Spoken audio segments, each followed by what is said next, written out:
Merci, en plus. Calme-toi, s'il te plaît. Je suis calme! So hello guys, I'm back. And for today's video, I am going to be treading on dangerous waters. Because guess what, y'all? It's time for another installment of the most hateful series on this channel. Social commentating.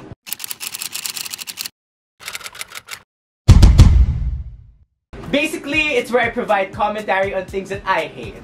Or people hate, whichever one works out. And today's very, I guess, controversial topic and trending topic right now is You Need to Calm Down by Taylor Swift. Because let's be real, gay Twitter is in flames. As we all know, Pride Month is a controversial month for people that aren't the LGBTQ plus community. And unfortunately, You Need to Calm Down is no exception to that. When all of you are in the hellfire, when all of you die, I want you to sing this song, We Will Bitch. And we'll dedicate it to your ass, who's probably in the lower rung of hell because we're upstairs partying in the roof deck while y'all are in, what's the circle of inferno that's really, really bad? 9. 9. We'll be in 6 while you be in 9, bitch. I love a good 16. You, young lady, are going face God. Will you tell him to calm down? Bitch, you need to calm down. You'll probably face God too. And he'll tell you to calm down. So suck a dick, bitch. Now, without the stupid comments out of the way, let's be real, the most controversial part of this song and this release isn't even coming from the homophobic people. It's coming from the queer community themselves. And that is bizarre to me. If y'all aren't aware, the main issue that the LGBTQ plus community and some allies have with the music video and the song is that Taylor Swift is quote-unquote exploiting the gays for money. Basically comparing her to huge corporations who use Pride Month as a way to earn more from the gay community. We've gathered a bunch of tweets where people are targeting Taylor Swift and basically insinuating that she is exploiting the gay community. Who's gonna tell the queer celebrities in Taylor Swift's music video that they are hurting the queer community by allowing a cis white straight woman to occupy queer space and continuing to allow straight people to exploit queer culture for money? 4 exclamation points. I don't know, honestly, the stupidity. Honestly, I'm honestly just gonna be frustrated. I mean, they're saying that Taylor is gonna be hurting the queer community by allowing. There is some truth to that. A lot of straight people have exploited the queer community for gain. But girl, Taylor Swift is sitting pretty on billions, not billions, but millions, hundreds of millions of dollars. Does she really have anything else left to gain by getting the gay coin? Like, put that information in your head. She even put a freaking petition or something like to help out the queer community, and y'all fake ass woke hoes are complaining. I'm over it. Serena, go home. Go the fuck home! I've had it officially! Love how Taylor Swift has to exploit gays for her to make money and for the gay community to support her. Lame! Unlike real divas with a capital D who do not even need to exploit gay culture because they themselves... I don't want to read the rest of your tweet. So basically, you're insinuating Miss Bitch that queer, like artists before, real divas before, haven't quote-unquote exploited the gay community. I can name a couple right now. Number 1, Miss Madonna using Vogue as one of her hit singles. I recently watched the first episode of Post Season 2, and basically that entire episode had the overarching theme of Vogue being released and it being a way for the underground queer community to come out and be mainstream. People weren't complaining then, and brings me back to another point. Lady Gaga with Born This Way.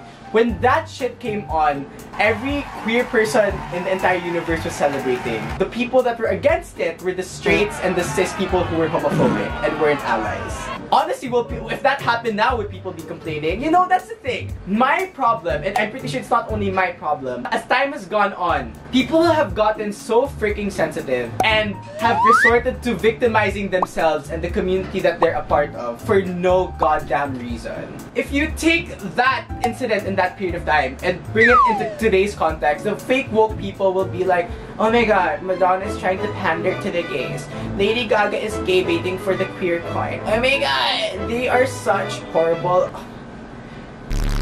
She's trying. Bitch is trying. And that's all that matters. It's better than most of y'all who are literally just rampaging on Twitter for no goddamn reason. Are y'all actually trying to make a change? I mean, seriously, wake the fuck up, go the fuck home, Serena!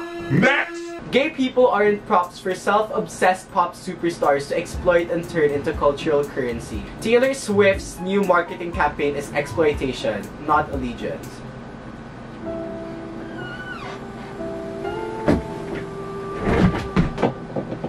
So, bitch, you have problems.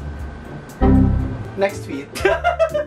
Taylor Swift's new album is the beginning of the end for her, and I'm living for it. She's even trying to exploit the gay community / coming out for success because her last album wasn't too hot. She'd still be with beards otherwise. Enjoy. Insert Elmo in hell gif here. Just like a random thought. Is Harry Styles a beard? Would Harry Styles be a beard? Okay, Harry Styles is not a beard. So everything else that you said is wrong. Bye. Like Nick Jonas, Taylor Swift is gay baiting because her career is tanking and gay men are wealthy, devoted stans. Wealthy. Have you seen me? Have you witnessed this? That's already wrong. Not all gay men are wealthy because I am the prime example of somebody who needs a sugar daddy. Not that I have one, but if I do wanted one, I could go out and get one because I am what sickening. You could never have a sugar daddy because you are a stupid person that tweets on Twitter for no goddamn good reason. Unfortunately for Swift, her music sucks, and unlike Jonas, she can't make up for it by stripping at the keyboard. Honestly, Taylor girl, Taylor Swift, if you are somehow watching this, all the gays who are actually your fans would love to see you strip at the gay bar. I will pay good coin for that. Oh no, oh my god, you know what would be fun? Should be like removed. And then it's like me pasty. It's like I'm gay. You know what I mean? I would pay good money for that. Now that we're done with the dumb whores, we're gonna go and move on to the smart bitches of the community. LGBTQ people, we need more straight allies. Taylor Swift learns how to be an ally, donates to LGBTQ causes, writes a song bashing homophobia, and openly supports LGBTQ rights, knowing she'll lose a lot of fans.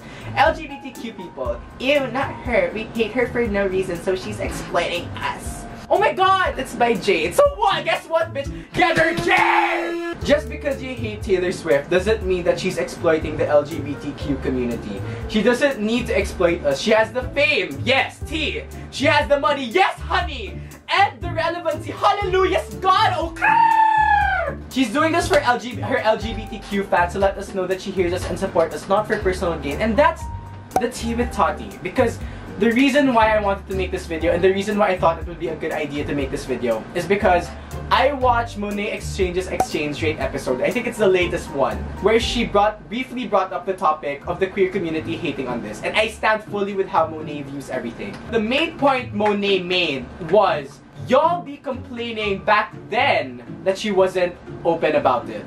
And now that she is open about it and coming out, if you will, coming out with her support and allyship for the LGBTQ plus community, now y'all are complaining and that she's quote-unquote exploiting us gays. Y'all need to calm down. Counter number 2. Add it here. Let's be real, the gay community is just toxic as fuck. They send hate to companies celebrating #pride and contributing to visibility, and hate allies helping us.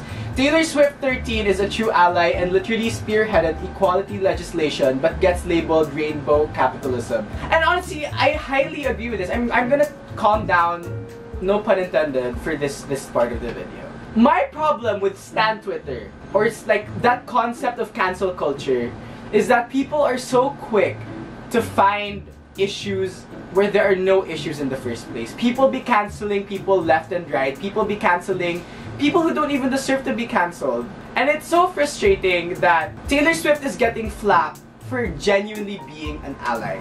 I had a conversation with my friend before where we both realized that sometimes the problem when it comes to prejudice and marginalization doesn't even come from the privileged people. It comes from the quote-unquote marginalized group themselves. The problem with that concept is that people tend to self-victimize a little bit too much because of their self-perceived possible, and that's a key word, possible prejudice against them. DJ Mitch Farino, who's done a lot of Drag Race remixes has tweeted, "This might come as a shock to some of you, but Taylor Swift doesn't need to pander. She'd be just fine with her 320 million without our gay dollars. Maybe, and I know this is hard to handle, maybe she's just actually an ally." And that's my thoughts put into less than 140 characters. It's not that difficult to just understand that somebody could just genuinely have a good heart. I've never understood why people have to make other people feel bad for doing something good. People fail to understand and see the other side of the story, where the intention was coming from. And another very prominent figure in the queer community, Miss Lady Bunny, had a very lengthy Instagram comment post about what went on. So we're just gonna put the highlights of that. "I'm not a fan of Taylor Swift. Is she using gay causes to promote her new song? Sure, just like Born This Way, I Kissed a Girl and Madonna's I Rise." Exactly what I said earlier. Love her music or hate it, Swift created a petition which has now been signed by several presidential candidates. And that's amazing. That's the best part out of all this, is that she managed to create change. Regardless if this was to exploit the gays, it still benefited us in more ways than you could ever imagine. When I posted about it on Facebook, my post got a couple likes. My next post about a Florida man on meth having oral sex with an alligator got dozens of likes and shares. That's unfortunate. I'm gonna speak from personal experience here, but what I've noticed about people is that when people are genuinely trying to share and be proud of the change that they're trying to make or attempting to create in the world, people couldn't give two shits. But you know what gets a bunch of likes or a bunch of shares, comments, whatever, is a funny video or a hot picture of you on Instagram. And that's what saddens me most about our society right now. Like, people are so quick to voice their opinions, but when it actually comes down to making a change, what happens? Nothing. Nothing. Absolutely fucking nothing. They're too busy on their goddamn phones looking for the next thing or the next person to hate, and that's disgusting to me. Without Taylor, would most even know about the Equality Act, and that's the tea. And honestly, I'll own up to it. Even I know the Equality Act was an American thing, like a United States of America thing. But I wasn't aware of it, and I wish I was aware of it because it sounds like a great change for the people in our community. Whether I like her music or not, Taylor's petition is a demand. Where is yours? And that's the perfect way to end it. Every single person with a phone and an internet connection and a social media account, they claim to have these advocacies, these goals that they want their country or their society or their culture to reach. But are they actually doing anything about it? And the unfortunate truth is that a lot of people are just, say, focusing on their own lives and focusing on their own problems. And that's a fair point, because how could you fix the world if you can't fix your own problems? And then we have somebody as prominent of a figure as Taylor Swift actually wanting to help a minority, a marginalized community. People are suddenly complaining about it. A lot of people need to take a damn good look in the mirror before they call people out. And then lastly, I guess I want to close off this video with an article that I found on Forbes. It basically says that Taylor's execution wasn't perfect, but the best part is that she's tried. Regardless whether you think it's a capitalist ploy, if you deny the fact that that song and that entire thing caused progress for the community, you are blind. Even if it caused $1 or a step of change, it's still causing change. And let's be real, that's more than most people out there can do or will ever do for the rest of their lives. I think I shared my thoughts to the best of my capabilities. But yeah, I'm still open. I'm very, very, very open to conversation about this. So if you have any thoughts, feel free to comment them down below. Like DM me on Instagram. I usually view my DMs and reply to them. Honestly, I really want to have an open conversation about this, just as with any social commentating, because these videos, even though they have the word hating in the title, is really more about me just creating an open discussion. So yeah, I hope you guys enjoyed this a little bit more of a debate type of video. And yeah, this is me, your resident social commentator, Gelo Ocampo, signing off. So hey guys, I actually have this band-aid on my nose, not to be like a punk bitch, but because I have like a huge acid on my nose. And I'm ready to show it to the world. Are y'all ready? I'm ready. Hallelujah! Gag! Is it okay? It's more like soju, I think. They look fine. Oh, it's not that bad on camera.